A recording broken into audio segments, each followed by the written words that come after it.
In today's episode of the Motorhome Map podcast. Is this the worst position the motorhome industry has ever been in? And we answer your questions about external windscreen covers, getting internet signal, and which gas system you should choose.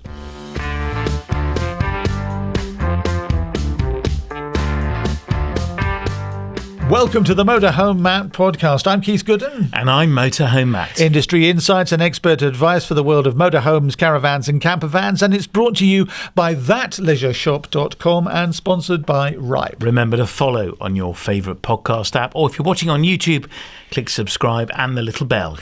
And we're on Facebook. Well, you are. It's Chat with Motorhome Matt. Tell us about it, Matt. This is our brand new private Facebook group where you can join for free and post your questions, comments, observations, stories, whatever it is you want to post. I'm in the group regularly answering these questions and queries. And so come and join the community. We're increasingly growing the number of people in the group, both consumers and experts too. So lots of people are joining in. Come and join the fun. Chat with Motorhome Matt. Just search that on Facebook, or just type into your web browser mhmp.info/chat. It's time for our next fun Fiamma fact. Fiamma are, they're a huge company in the motorhome industry, aren't they? They are, yeah. Based in Milan. They are global. Yeah. And famous for motorhome accessories. And in the business since 1945. So for the last few podcasts, we've been doing our fun Fiamma facts. I think there's 5 of them, but there might be 50. No, there are only 5. Oh, ask me the question. I'm ready for you. So this week, Keith, Fiamma are famous for the wind-out awning called the F45. But how many F45 awnings do you think Fiamma have sold worldwide? Okay, I've been thinking about this. I've been doing a few sums, and I reckon 750,000-ish. Ish. That's a big ish. It's a very good guess. Here is Charles Potsy, co-CEO of Fiamma, to give us the answer. Charles, welcome again. How many F45 awnings have you sold worldwide? Oh, that's a good question. I will have to look at the exact figures, which I'll tell you next time, but I think well over 2 million. Wow. Yeah. That's an awful lot of awnings. It is a lot, yeah. We've been doing it for a while. You certainly have. Now, I happen to know that the Fiamma bike rack was originally supplied to one of your big competitors, Stoneleigh. We used to manufacture for them, and they would put their brand on it. And I have the invoices, so my father showed it to me. I couldn't believe it. I didn't know it. He told me that. So amazing. Yeah. Wow. Now you know. Find out more about Fiamma at mhmp.info/Fiamma. It's the Motorhome Map podcast with me, Keith Gooden. And me, Motorhome Matt. In the main part of the podcast this week, it seems we've had years of doom and gloom. Yeah. But is the industry at a low, at a high, or at that crossroads? Well, I've been immersed in the industry for years. Great pleasure to have been so too. As someone who's owned a motorhome dealership, a business that hires motorhomes, and now a retailer owning That Leisure Shop, of course. But there's one person in particular who has been just observing this industry as a journalist and commentator, and that is Peter Vaughan. Oh, it's not me. It's not you, Keith, no. He's even older than you. Yeah.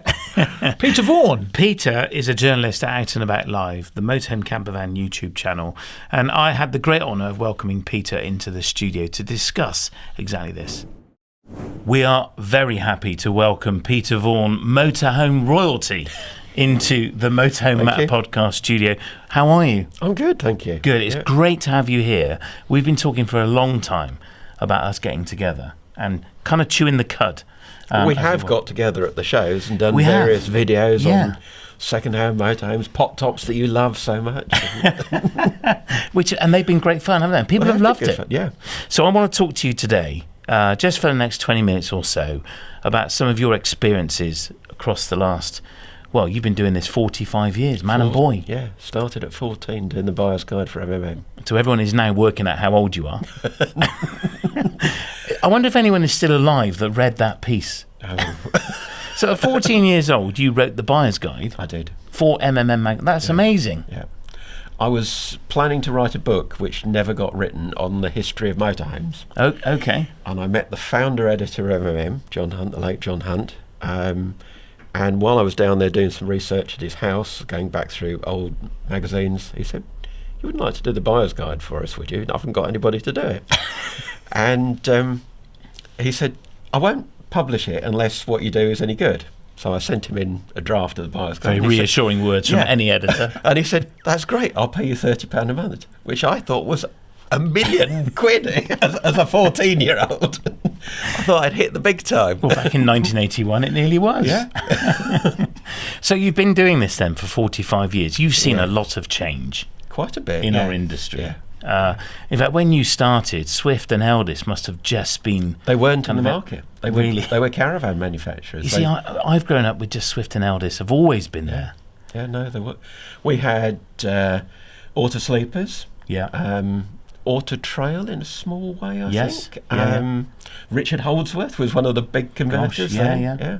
And Autohomes, of course, St Paul. You still see the odd Holdsworth around.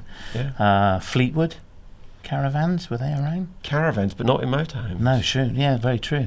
So Adria would have been around, wouldn't they? No. In motorhomes, no, probably not. Not in the UK, no. Not in the UK, No. yeah, that's very true. So you've seen a lot happening. Yeah. We talk a lot here, and I know you do too. We discuss at shows the kind of turmoil that we're in as an industry. It feels very tumultuous at the minute. You know, we've been through the pandemic, wind back a couple of years before there. Most of us have forgotten the threat of tariffs and Brexit. Yeah. I'm not going to say that again. But we've been through the mill. It's been a roller coaster, really, the last 8-10 years, hasn't it? But is it the worst it's ever been, or have we been in a worse place before? I think we've been in a lot worse places. I remember going to the Earls Court show in London many years ago when that was our big exhibition of the year. It seemed to go on forever. And dealers being really down in the dumps because the market was in decline and they were selling something like 3,000 vehicles, new registrations a year. Yeah, and of course now, typically it's 16,000 plus every year. Yeah, and it seems to be growing and growing still. So would you say we're in a better place Oh, much now? better, much better. Interesting.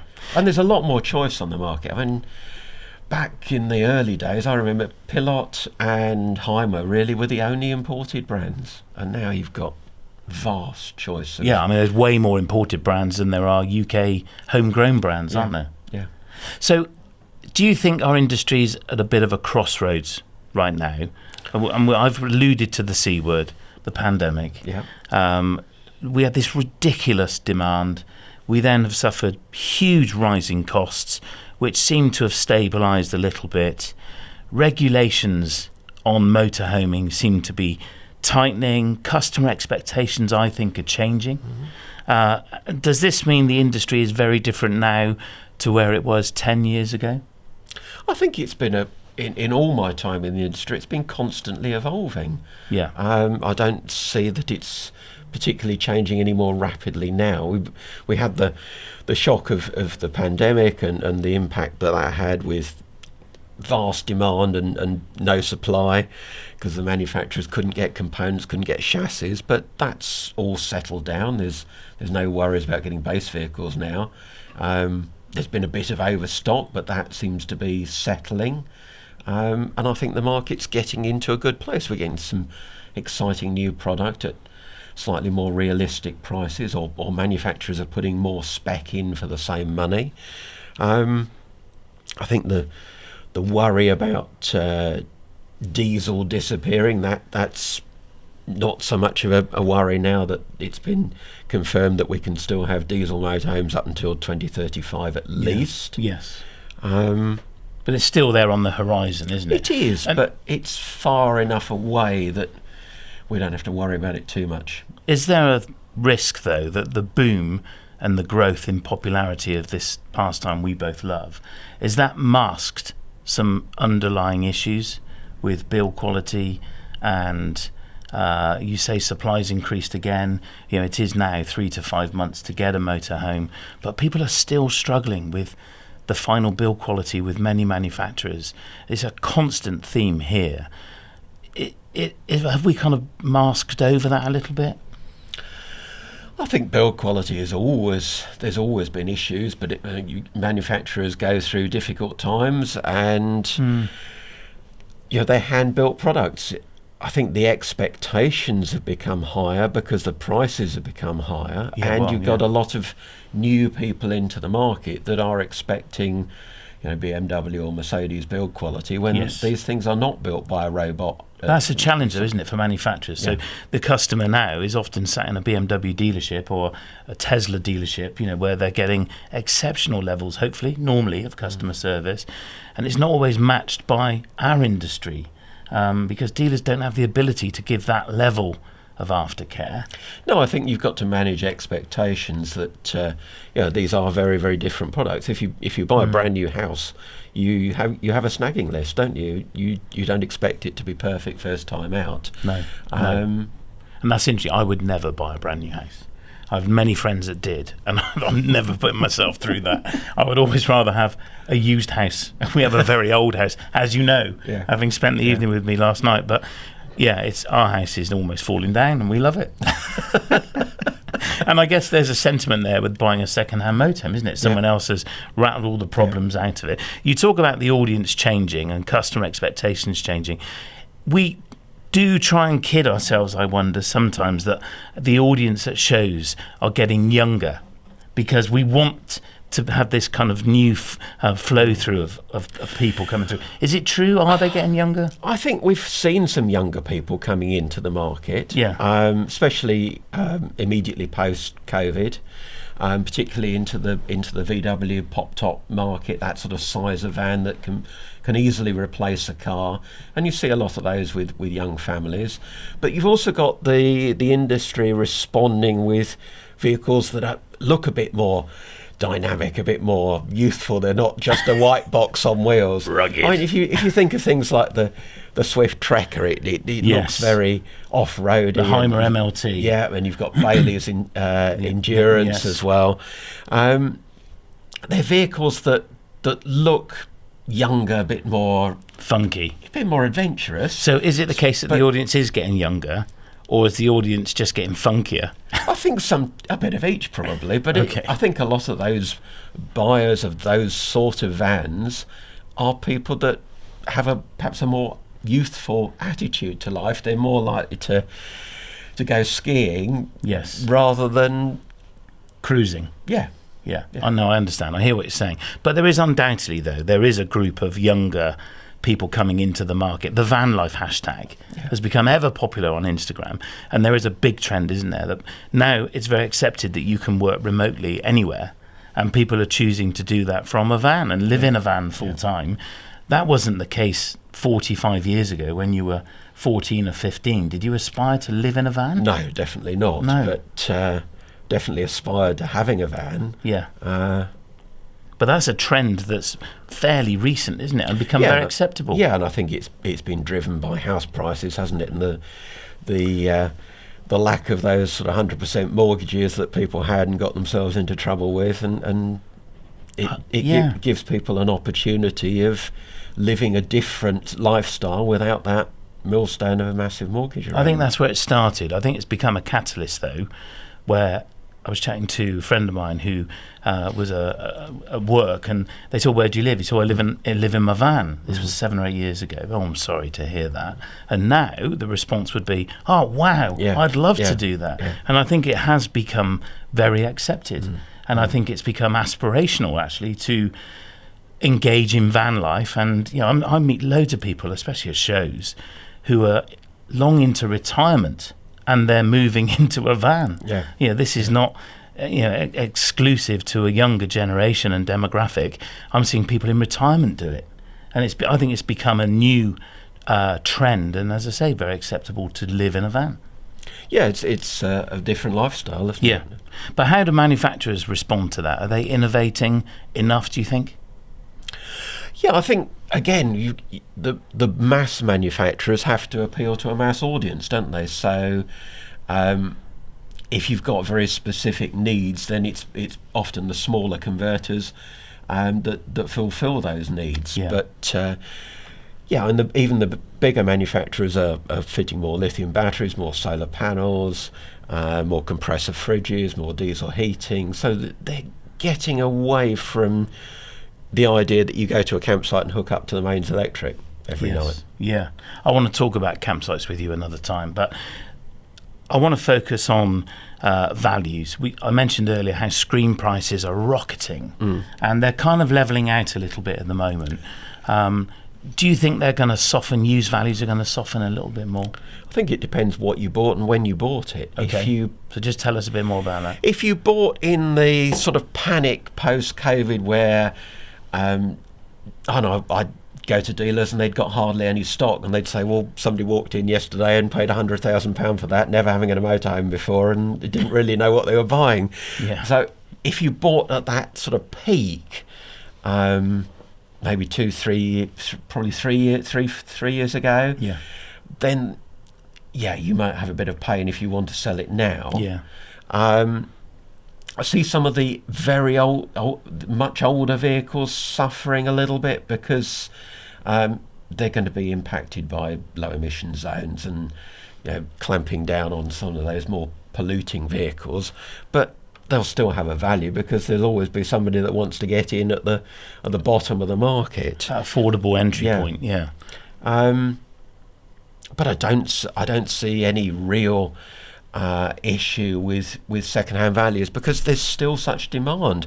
Our show attendances have been well up in the past year. We had 6,500 more day visitors across the year at Warner's shows, and that just shows how many people are still thinking, I want to buy a camper van or a motorhome. And what's really interesting, in the advice centre, I get the pleasure of kind of polling the audience. And I always say, how many of you are here at a show for the first time? And you've seen it. It's regularly over half the room, sometimes 90% of the room, of hundreds of people with their hand in the air at a show for the first time, which is, I think, really encouraging, that we've got kind of fresh interest coming to the shows. And you're right, your footfall has been up at all of the shows. They're just growing, aren't they? And more businesses as well looking to exhibit at them as well, which is obviously, that's really important from a commercial side. In terms of dealerships, I want to pick your brain on their future. It's been a challenging landscape for many, and we've seen some big household names going to the wall this last year, which has been really sad. But do you think we're going to see mergers and acquisitions, or even new businesses coming into our market, perhaps from the motor trade? I'm not sure. I mean, our market is quite different from the motor trade, where people walk in, they go, can I have that in blue? Yes, we can deliver it next week, sir.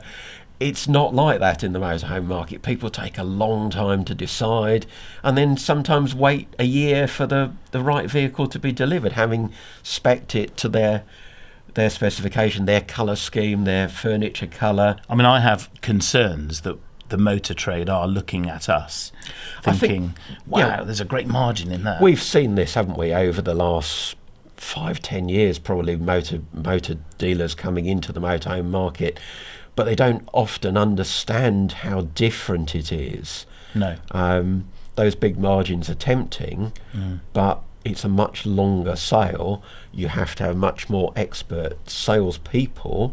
And tools and kit. If you're going to do it properly, you're right, it's a much longer journey toward a sale, which frustrates, I imagine, most car dealers, because, as you say, they're used to people walking in going, we've got a red one or a blue one, which one do you want? And they leave with the car. And the workshop facilities, to get in something that's 8 metres long and weighs 5 tonnes and put it on a ramp and fit a gas tank underneath it, you've got to have those sort of facilities.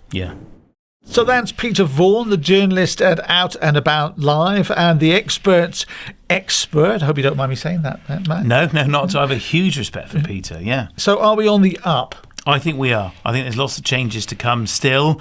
We've talked a lot about EV and how that's going to impact the motorhome world. I think we're going to see new badges on radiator grills. We're going to see new dealers. Peter and I touched there on how the motor trade is taking a big interest in this niche because the margins on the face of it look huge, but so are the costs to deliver it. We're still seeing new people coming into the market.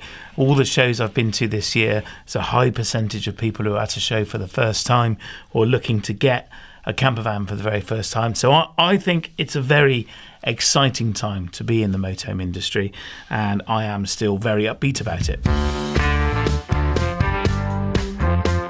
It's showtime here on the Motorhome Map podcast. Well, time for our show feature anyway, and I'm delighted to be joined by a team from the Warner shows and Out and About Live. Peter Vaughan, a very warm welcome to you. Thank you. You're a very familiar face on YouTube to thousands of us, of course. On Motorhome Camper Van, yes. That's it. And Michael Douglas behind the marketing of all the Warner shows. Welcome as well. Hello.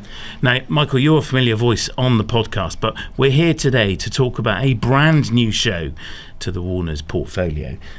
Core values for you both within the business are to inform, entertain and inspire. And this runs through everything you do, both on the YouTube channel to inspire people to buy a motorhome, and through the shows as well, by informing and educating and so on. But just tell us, what is this new show that's coming up in April 26? It's the National Motorhome Camper Van and Camping Exhibition. It's the 17th to the 19th of April, and it's at Stoneleigh, in the heart of the Midlands. Now, you call this an exhibition because this is not one you can camp at, is it? It's a day visitor show only, which is a new kind of approach for a show that you've launched. And what can people expect to see? They can expect 4 halls full of new and used camper vans and motorhomes, so you can see right across the full spectrum of what's on the market. Lots and lots of accessories, thousands of accessories on show as well.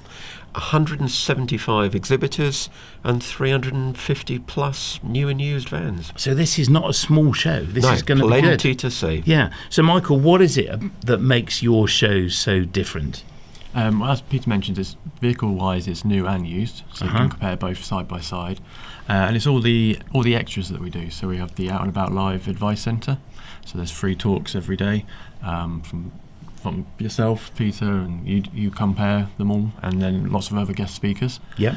And we also have the motor manoeuvring courses, so people can get some tips and learn how to drive the bigger vehicles. Yes. Yeah. And then at this show, we're launching a few exclusive areas, again to build on the inform and entertain and inspire. So we're introducing a tech room. A tech room. What is that?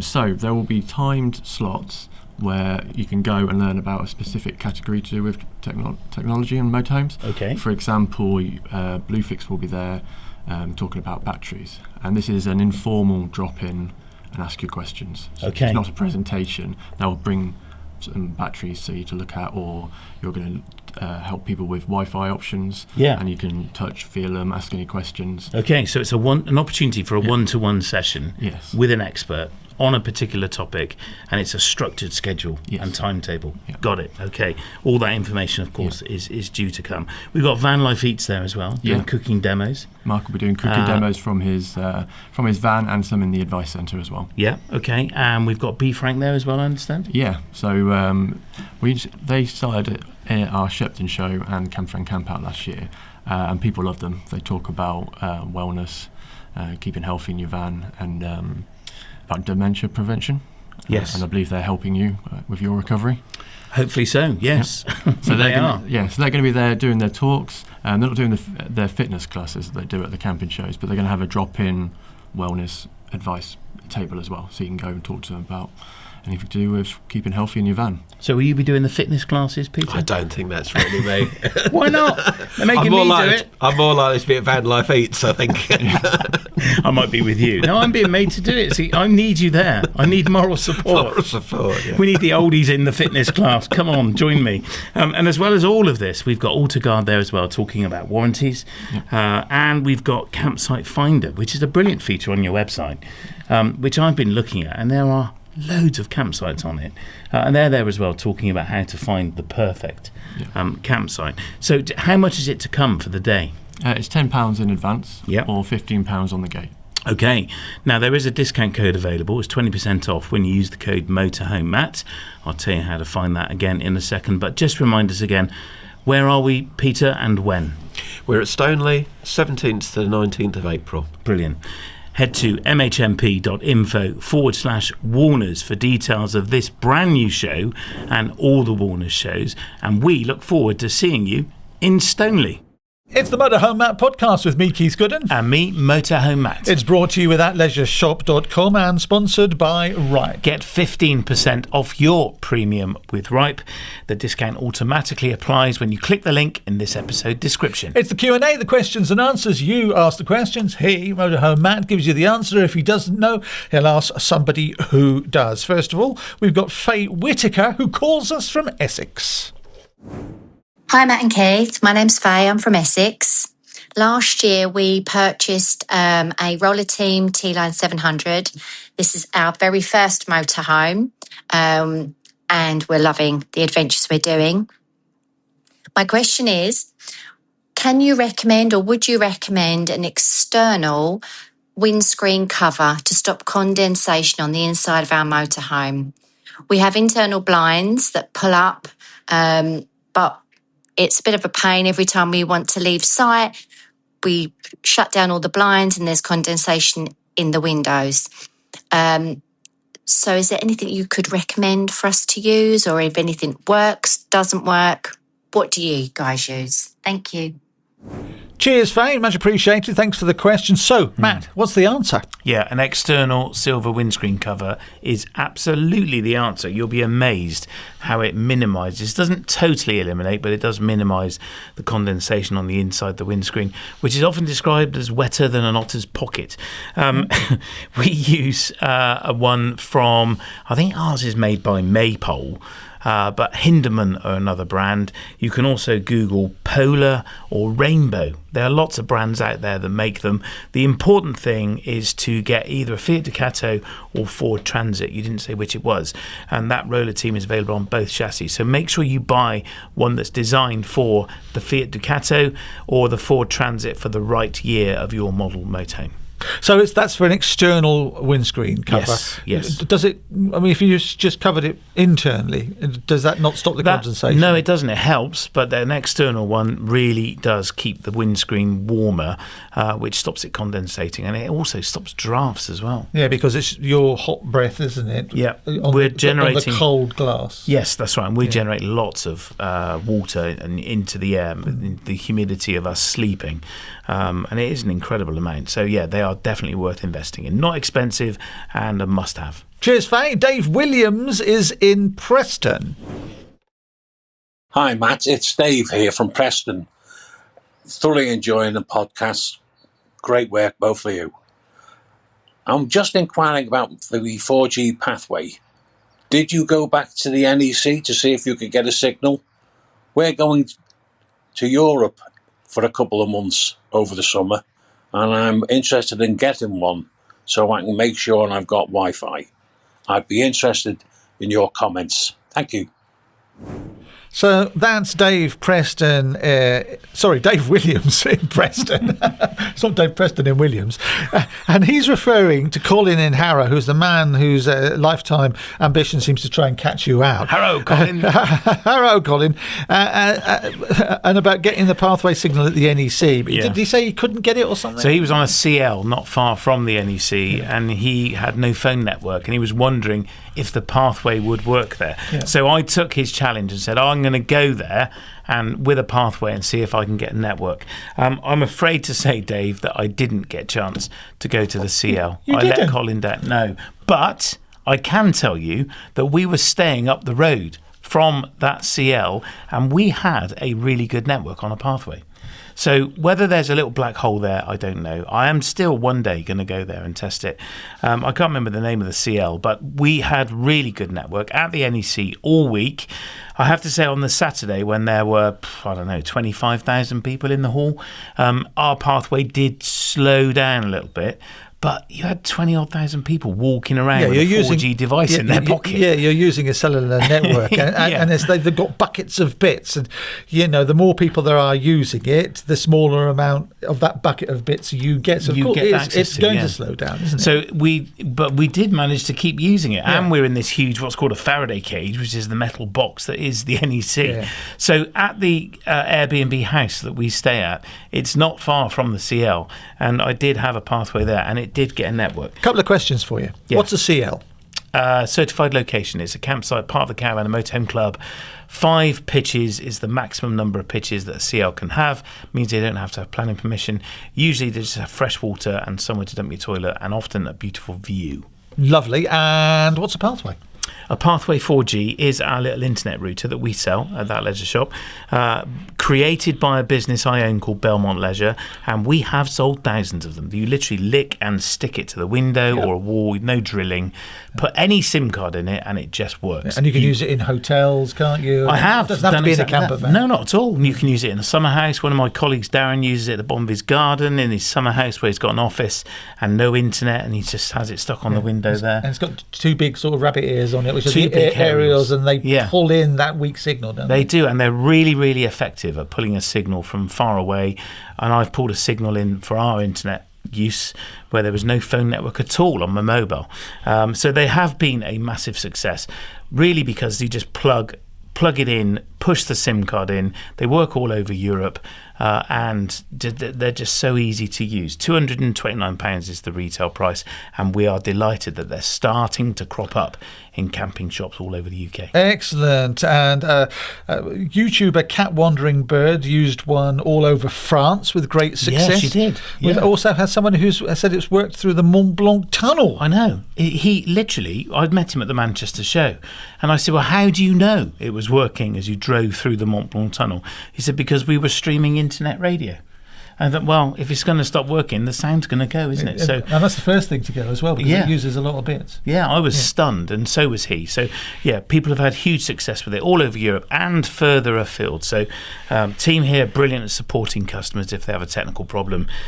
Frankly, if you need an easy, low-cost way of getting a solution to get internet in your motorhome, camper van, or wherever you're going, then check out Pathway 4G. James Brocklehurst is in Sheffield. Hi, Matt. We're looking to purchase a new Fiamma motorhome and are planning to spend 90 days at a time between Europe and the UK, but are confused over which gas system we should have installed or be using. Could you please help? P.S. Love the podcast. Oh, thanks, Cheers, James. So, Matt, what do you reckon? I reckon if you're going into Europe, a refillable system is definitely worth considering. So the Cala gas bottles are UK centric. You can only get them in the UK. If you go to Germany, you would have to buy a German bottle. You then want to store your Cala bottle. You probably have to change, we will have to change the regulator as well because it's a different connection. It's just complicated and frankly expensive. Whereas refillable gas is available, gas pumps, so Autogas, so you see it on fuel stations, is far more prolific there in Europe than it is here. The pumps are slowly disappearing from mainstream outlets. Motorhome dealerships are introducing it, but the reason is people don't use gas to run their cars anymore. Increasingly it's all EV, and so fuel stations are converting that real estate to EV chargers and getting rid of the gas tanks. That's why it is starting to be in decline here in the UK. So I would suggest a refillable solution, either a fixed tank that goes under the van, or replace the Cala bottles with one or maybe two, something like Gaslow. They're yellow.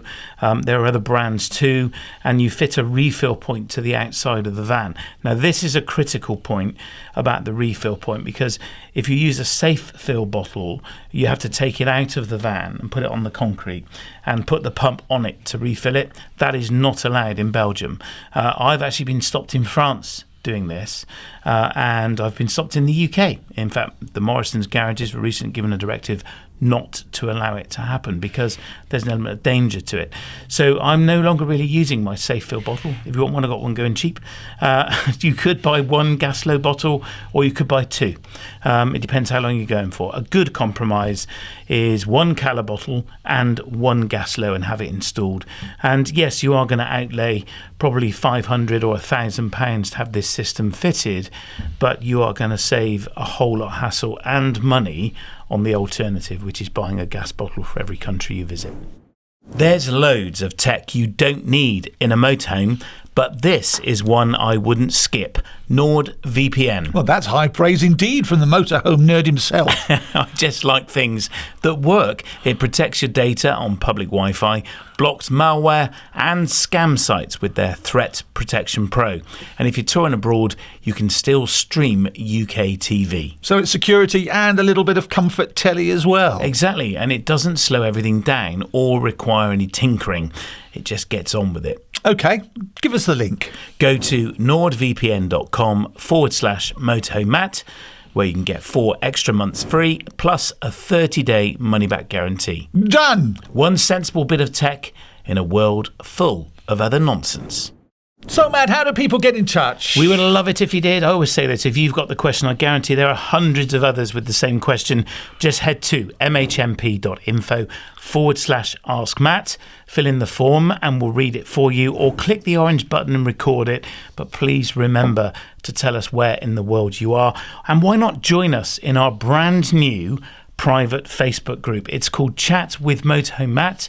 Just search it up on Facebook or head to mhmp.info/chat and it will take you straight to it. It's a private group, so you can post without your friends and family seeing what you're asking, but come and join the community. Loads of people joining in, both consumers and experts from within the industry, and I'm there regularly too.